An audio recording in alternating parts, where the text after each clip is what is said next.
पंजाब दे विच धांधलियां होईयां गड़बड़ियां होईयां पर उन्हां नूं नत्थ पाउण दे लई ठल पाउण दे लई मान सरकार एक ठोक के दावा करदी है कि जिसने भी गड़बड़ी कीती है उसकी असीं उच्च पद्धरी जांच करावांगे, किसी भी महकमे च होवे। तां एक होर सख्त हुक्म मुख मंत्री भगवंत मान दे वल्लों दे दिता गया। उस दे विच की कहा गया, आखिरकार ये मसला की है, दसांगे इस सारी खास रिपोर्ट दे विच। दरअसल वख-वख महकमिਆਂ ਦੇ ਵਿੱਚ पिछले दिनों ਦੇ ਵਿੱਚ ਇੱਕ ਇਹ ਪਾਇਆ ਗਿਆ ਸ਼ੱਕ ਦੀ ਨਜ਼ਰ ਨਾਲ ਦੇਖਿਆ ਗਿਆ, ਘੇਰੇ 'ਚ ਰੱਖਿਆ ਗਿਆ ਕਿ ਜਾਲੀ ਸਰਟੀਫਿਕੇਟ ਬਣਵਾ ਕੇ वख-वख महकमिਆਂ 'ਚ ਭਰਤੀ ਹੋਈ और उस दे विच कई कर्मचारी मुलाजम ने अधिकारी ने जिन्हां ने SC शेड्यूल कास्ट के सर्टिफिकेट बनवा लए, पछड़ियां श्रेणियां के सर्टिफिकेट बनवा ले। इत्थों तक के हद उदों हो गई जदों अंगहीनता के सर्टिफिकेट भी बनवा के नौकरियां दे विच लाभ लिया गया, क्योंकि राखवाकरण हुंदा है, कोटा हुंदा है। जदों जाली सर्टिफिकेट बने भर्तियां हो गईयां, इस नूं लैके एक मास्टर केडर दे विच भी रौला पिया सी, उस संबंधी भी मंग पत्र दिते गए सरकार तक, पर किसी ने कोई ना सुनी। पर हुण मामला इत्थों तक पहुंच गया जदों अंदरों अंदरी मामला भखदा रहा, मंग पत्र आउंदे रहे, तो एक SC BC अध्यापक यूनीयन पंजाब है, उसने पिछले दिनों के विच अगस्त महीने च एक मंग पत्र दिता सी, जिस दे विच एक पिछले दिन भी सिक्ख्या मंत्री हरजोत सिंह बैंस ने फैसला लिया कि जिहड़े स्कूलों के नाम किसी जात के आधारित ने वह बदले जाणगे, उस सुतंत्र सेनानियां दे नाम ते शहीदां दे नामां दे उत्ते रखे जाणगे। वो भी एक मंग पत्र दे विच एक मंग शामिल सी। एक मंग ये भी सी कि जिसने जाली सर्टिफिकेट वरते, चाहे वह अंगहीनता का सर्टिफिकेट बनवाया होवे, SC सर्टिफिकेट बनवाया होवे, पछड़ियां श्रेणियां के सर्टिफिकेट बनवा के लाभ लए होण, उन्हां सारियां ते हुण शिकंजा कसिया जाएगा। सख्त हुक्म दे दिते गए ने। वख-वख महकमिਆਂ नूं प्रमुख ਸਕੱਤਰ दे वल्लों भी एक चिट्ठी पत्र कढ़िया गया कि इस सारे मसले की जांच होनी चाहिए है। तो इस मसले दे विच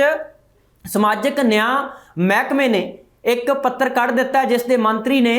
मलोट तो हल्के तो चुने गए सी बलजीत कौर, उन्हां दे महकमे वालों एक पत्र कढ़िया गया कि PGI तो घट्टो घट्ट जांच करवाई जाए कि अंगहीनता का सर्टिफिकेट जिन्हां ने वरत्या वो किन्ने कुछ सही ने और किहड़े आधार के उत्ते उन्होंने सर्टिफिकेट बनवाए और सर्टिफिकेट बनाउण वालियां च कौन कौन शामिल ने, ये सारियां दे उत्ते हुण शिकंजा कसिया जाएगा। एक नाल ही नोटिफिकेशन दे विच जिहड़ी जानकारी तुहाडे नाल सांझी कर दईए, बकायदा तौर ते परफॉर्मा भी तैयार किया गया, जिसका तुहानूं वेरवा दे दिंदे आ कि उस परफॉर्मे विच लिखिया की गया। PGI दे विच जांच होएगी, क्योंकि जिहड़े पछड़ियां श्रेणियां दे ते SC जाति नाल संबंधित सर्टिफिकेट बनवाए गए, उन्होंने भी जांच के हुक्म दिते गए हैं। तो जिहड़ा एक अंगहीनता का सर्टिफिकेट चैक करवाउण दे लई अंगहीनता सर्टिफिकेट की जांच संबंधी रिपोर्ट एक उत्ते सिरलेख दिता गया, तो उसके थल्ले परफॉर्मा है। सब तो पहला लिखा गया अधिकारी ते कर्मचारी का नाम लिखा जाए, फिर लिखा गया कि उसका महकमा किहड़ा है तो अहुदा किहड़ा है, ये लिखा जाए। नाल ही लिखा गया कि ज्वाइनिंग की मिति की है,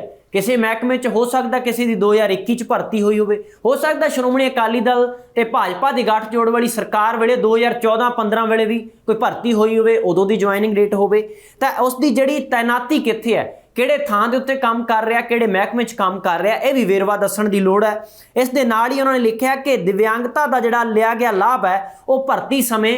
कदों लिया गया और किन्ने अंक उस दे विच उसनूं दित्ते गए, क्योंकि अंगहीनता दे एक पैरामीटर रखा गया है कि 100% है, 70% है, 60% है, या 10% है, 20% है। ये सारा वेरवा मंगया गया उस जांच रिपोर्ट दे विच। नाल ही उन्होंने लिखा कि PGI दे विच चंडीगढ़ है जो तो प्राप्त रिपोर्ट अनुसार दिव्यांगता की प्रतिशतता जिहड़ी वो भी दसी जाए। इस तरीके नाल एक विशेष कथन भी दस्सिया गया कि नाल कोई विशेष टिप्पणी कोई करना चाहुंदा है, जिहड़ा जांच करने वाला अधिकारी या डॉक्टर या जिहड़ा भी संबंधित नोडल अफसर लाया जाएगा वो उस दे विच बकायदा तौर दे उत्ते वेरवा देवे, टिप्पणी भी करे।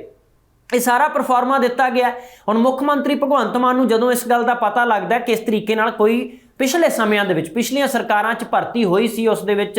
लाभ लिया गया जाली सर्टिफिकेटां दा, तां हुण उन्हां दी शामत आवेगी, उन्हां दी खैर नहीं है। इस संबंधी खबर तुहाडे नाल सांझी कर रहे हैं और छेती कार्रवाई करन दे हुक्म दिते गए ने। 15 दिन का समा दिता गया पहलां जांच रिपोर्ट तैयार करन दा। जदों ये जांच रिपोर्ट तैयार हो जाती है, क्योंकि तकरीबन 25 तो 26 महकमे वख-वख पंजाब दे अहम काम करते हैं, जिस दे विच ये लाभ लए दसे गए ने। हुण शक के घेरे विच जिन्हां नूं रखिया गया, जिन्हां ने सर्टिफिकेट जाली बनवा के किसी की भी मदद नाल लाभ लिया, हुण वो लाभ की हानि भी भुगतनी पवेगी। ये हुण समा आ गया तो मुख मंत्री भगवंत मान ने सख्त हदायतां दित्तियां ते प्रमुख सकੱਤਰ ने भी एक चिट्ठी कढ़ी। ये ध्यान विच मसला उदों आउंदा जदों संबंधित जथेबंदियां ने SC भाईचारे नाल संबंधित जथेबंदियां ने भी सरकार तक पहुँच की, मंग पत्र दिते गए। पिछलियां सरकारां वेले भी ये प्रक्रियावां पूरीआं कीतीआं गईआं पर किसी ने ना सुनी। पर हुण एक आस बझी है उन्हां संबंधित जथेबंदियां नूं, चाहे अंगहीनता वाले, क्योंकि पैरालंपिक वाले जिहड़े खिडारी ने उन्हां दा एक गिला शिकवा सरकार तो हमेशा रहा है कि सानूं खास थां क्यों नहीं दित्ती जांदी, नौकरियां दे विच राखवांकरण क्यों नहीं दित्ता जांदा। पर इस दा लाभ वो लै जांदे ने ਜਿਹੜੇ ਆਪਣੇ ਆਪ ਨੂੰ ਦੋਸ਼ੀ ਵੀ ਕਰਦੇ ਨੇ, ਕਾਨੂੰਨ ਵੀ ਤੋੜਦੇ ਨੇ, ਦੋਸ਼ੀ ਸਾਬਤ ਕਰਦੇ ਨੇ, ਪਰ ਉਹਨਾਂ ਨੂੰ ਦੋਸ਼ੀ ਸਾਬਤ ਕਰਨ ਦੇ ਲਈ ਕਈ ਵਰੇ ਲੰਘ ਜਾਂਦੇ ਨੇ ਤੇ ਉਸ ਤੋਂ ਦੌਰਾਨ ਜਿਹੜਾ ਨੌਕਰੀਆਂ ਦਾ ਲਾਭ ਲੈਂਦੇ ਰਹਿੰਦੇ ਨੇ, ਤਨਖਾਹਾਂ ਲੈਂਦੇ ਨੇ, ਭੱਤੇ ਲੈਂਦੇ ਨੇ। ਇਹ ਸਾਰੀਆਂ ਗੱਲਾਂ ਚੱਲਦੀਆਂ ਨੇ, ਪਰ ਹੁਣ ਉਹ ਸਾਰੀਆਂ ਗੱਲਾਂ ਦੇ ਉੱਤੇ ਇੱਕ ਤਰ੍ਹਾਂ ਦੀ ਬ੍ਰੇਕ ਲੱਗੇਗੀ, ਔਰ ਬ੍ਰੇਕ ਉਦੋਂ ਲੱਗੇਗੀ ਜਦੋਂ 15 ਦਿਨਾਂ ਦੇ ਵਿੱਚ ਇਹ ਸਾਰੀ ਜਾਂਚ ਮੁਕੰਮਲ ਹੋਵੇਗੀ। ਤਾਂ ਹੁਣ ਪ੍ਰਮੁੱਖ ਸਕੱਤਰ ਦੇ ਹੁਕਮਾਂ ਤੋਂ ਬਾਅਦ ਵੱਖ-ਵੱਖ ਮਹਿਕਮਿਆਂ ਨੇ ਵੀ ਚਿੱਠੀ ਪੱਤਰ ਕੱਢਣੇ शुरू कर दिते ने। देखते हैं कि इस मसले दे विच हुण मुख मंत्री तो लैके थल्ले तक ਵੱਖ-ਵੱਖ महकमियां दे जिहड़े सकत्तर ने जां संबंधित अधिकारी ने उन्हां दे हुक्मां दी पालना समय सिर ते हुंदी है जां फिर अणगਹਿਲੀ वरती जावे, क्योंकि आम तौर दे उत्ते इन्हां 8 महीनों दे विच देखिया गया कि सरकारी पद्धर दे उत्ते कोई हुक्म जारी कर दिता जांदा है, पर अफसरशाही है, एक नूं दूजा अफसर बचाउण दी खातर ਉਹਨੂੰ ਬਚਾ ਦਿੰਦਾ ਹੈ ਔਰ ਉਹ ਸਾਰੀ ਜਾਂਚ ਹੈ ਜਿਹੜੀ ਉਹ ਠੰਡੇ ਬਸਤੇ ਦੇ ਵਿੱਚ ਪਾ ਦਿੱਤੀ ਜਾਂਦੀ ਹੈ। ਪਰ ਹੁਣ ਆਸ ਬੱਝੀ ਹੈ ਕਿ ਇਸ ਵਾਰ ਜਿਹੜੀ ਜਾਂਚ ਦੇ ਹੁਕਮ ਦਿੱਤੇ ਗਏ ਨੇ ਉਹ ਠੰਡੇ ਬਸਤੇ ਵਿੱਚ ਨਹੀਂ ਜਾਏਗੀ ਤੇ ਜਾਲੀ ਸਰਟੀਫਿਕੇਟ ਬਣਵਾ ਕੇ ਲਾਭ ਲੈਣ ਵਾਲਿਆਂ ਦੀ ਹੁਣ ਸ਼ਾਮਤ ਆਵੇਗੀ। ਖੈਰ ਨਹੀਂ ਹੈ, ਦੇਖਦੇ ਹਾਂ ਕਿ ਜਾਂਚ ਕਦੋਂ ਮੁਕੰਮਲ ਹੁੰਦੀ ਹੈ ਤੇ ਕਿਹੜੇ-ਕਿਹੜਿਆਂ ਨੂੰ ਨੌਕਰੀ ਤੋਂ ਬਾਹਰ ਕੀਤਾ ਜਾਂਦਾ ਹੈ ਔਰ ਜਿਹੜੇ ਲਾਭ ਪਾਤਰੀ ਨੇ ਜਿਨ੍ਹਾਂ ਨੂੰ ਇਹ ਦੇਣਾ ਲਾਭ ਬਣਦਾ ਹੈ ਉਹਨਾਂ ਨੂੰ ਇਹ ਲਾਭ ਕਦੋਂ ਮਿਲਦਾ ਹੈ, ਇਹ ਆਉਣ ਵਾਲੇ ਸਮੇਂ 'ਚ ਪਤਾ ਲੱਗੇਗਾ। ਫਿਲਹਾਲ ਇੱਕ ਬਹੁਤ ਹੀ ਅਹਿਮ ਖਬਰ ਤੁਹਾਡੇ ਨਾਲ ਸਾਂਝੀ ਕੀਤੀ ਹੈ कि इस मसले दे विच किते भी कुताही जां अणगਹਿਲੀ नहीं वरती जानी चाहिए, जिन्हां नूं बनदा है उन्हां नूं लाभ दिता जाना चाहिए ते जिहड़े जाली सर्टिफिकेट बनवा के लाभ लैंदे ने उन्हां दे उत्ते कानूनी कार्रवाई सख्त तो सख्त कीती जावे तां कि आउण वाले समय दे विच भी ऐसी कोई हरकत ना करे और कानून नूं ना तोड़े। फिलहाल इस रिपोर्ट विच इन्ना ही, मैनूं दुआ गया, धन्नवाद।